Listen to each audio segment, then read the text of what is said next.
Hello friends, love novels या माझ्या YouTube चॅनल्सवर तुम्हा सगळ्यांचं पुन्हा एकदा मी स्वागत करते. चला तर मग सुरू करूयात कथेच्या पुढच्या भागाला. कलंक प्रेमाचा भाग 7. प्रियाची नजर एका पीसीओ बूथवर येऊन थांबली. पीसीओ बूथवरून ऋषीला कॉल करून बघूयात असा विचार तिच्या डोक्यात आला आणि तिने त्याला कॉल लावला सुद्धा. आश्चर्य म्हणजे समोरून कॉल उचलला गेला. हॅलो. इतक्या दिवसांनी तिने ऋषीचा आवाज ऐकला. Hello hello. ऋषी समोरून हॅलो हॅलो करत होता, पण प्रिया मात्र निशब्दच होती. तिला फक्त आणि फक्त रडूच येत होतं. प्रियाने फोन सरळ कट करून टाकला. सुयश बोलतो तेच खरं आहे. ह्यालाच माझ्याशी बोलायचं नाही, मग मीच का मागे मागे पळते ह्याच्या. प्रिया स्वतःशीच बोलत रस्त्याने चालत होती. अशातच तिला एक अनोळखी नंबरवरून कॉल आला. प्रियाने तो उचलला. फोनवर तिची होणारी नणंद होती, म्हणजेच आपली सीमा. हॅलो वहिनी. प्रियाने सीमाचा आवाज ओळखला नाही.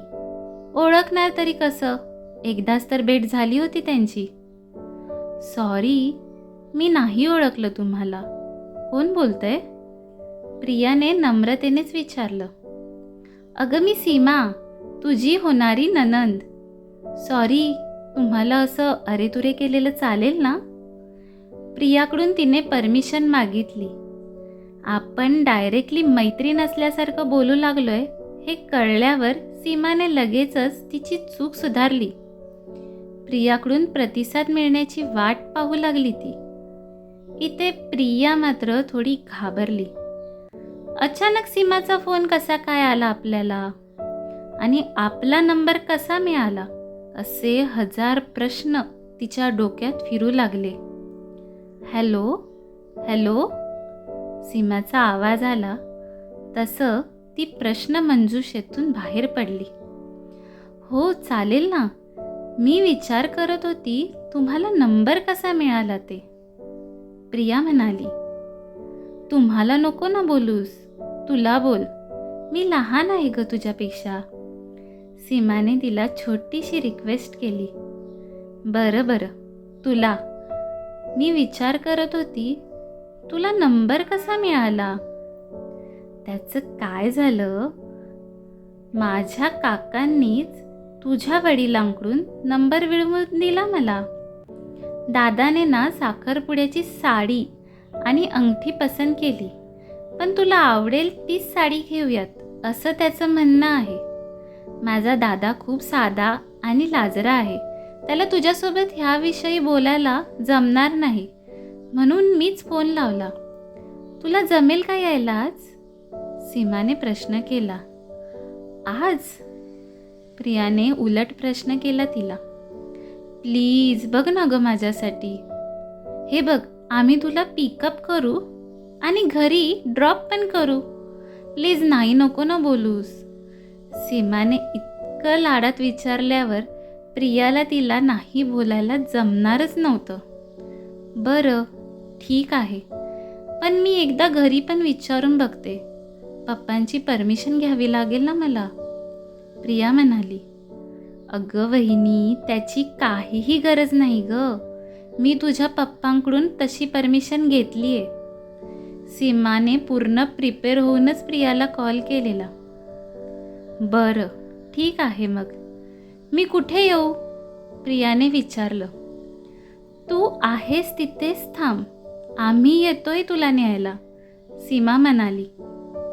प्रियाने त्यांना कुठे आहे ते सांगितलं आणि ऑफिसच्या बिल्डिंग बाहेर असलेल्या एका बाकड्यावर बसून त्यांची वाट पाहू लागली. खरं तर ती स्वतःच्याच विचारात हरवून गेलेली. प्रियाला स्वतःच्या वहिनीची आठवण झाली, जी नेहमी प्रियाला अहोजाहो करते. जसं सीमाने तिला अरेतुरे करायची परमिशन दिलेली, तसं प्रियाने केलेलं नव्हतं. मला अहोजाहो करू नकोस असं सुद्धा ती बोलली नव्हती. आणि एवढ्या आपुलकीने साधा फोनसुद्धा तिने कधी आपल्या वहिनीला केला नव्हता. आयुष्यात येणारं प्रत्येक नातं वेगवेगळे अनुभव देऊन जातं, तसं प्रियाला आज वाटू लागलेलं. आपण किती नशीबवान आहोत जे असं घर आपल्याला मिळाले, असं सुद्धा तिला वाटलं. त्यातल्या त्यात तिला ऋषीची बहीण आठवली. एकदा सहज ऋषी फोन उचलत नव्हता, म्हणून तिने तिला फोन लावला आणि तुला ऋषी कुठे आहे माहिती आहे का म्हणून विचारलं, तर तिने डायरेक्ट तुला, व्हॉट यू मीन तुला, तुम्हाला बोल असं म्हणत तिचा अपमान तर केला आणि वर मी त्याच्यावर पारख ठेवून नसते असे कटू शब्द वापरत रागातच फोन कट केला. त्यानंतर तिने कधीच ऋषीच्या बहिणीला फोन केला नाही. प्रिया त्याच विचारात असताना कोणीतरी गाडीचा हॉर्न वाजवला. ती तिच्या विचारातून बाहेर पडली. समोरच 4 व्हीलर उभी होती. गाडीच्या मागील विंडोची काच तिच्या होणाऱ्या नंदेने खाली केली आणि तिला हात दाखवून तिथे यायला सांगितले. प्रिया उठून लगेच तिथे गेली. कारमधून रोहन बाहेर पडला. रोहनला बघताच प्रियाचं हृदय जोरात धडधडू लागलं. क्रमशः कशी असेल प्रिया आणि रोहनची भेट कळेलच पुढील भागात.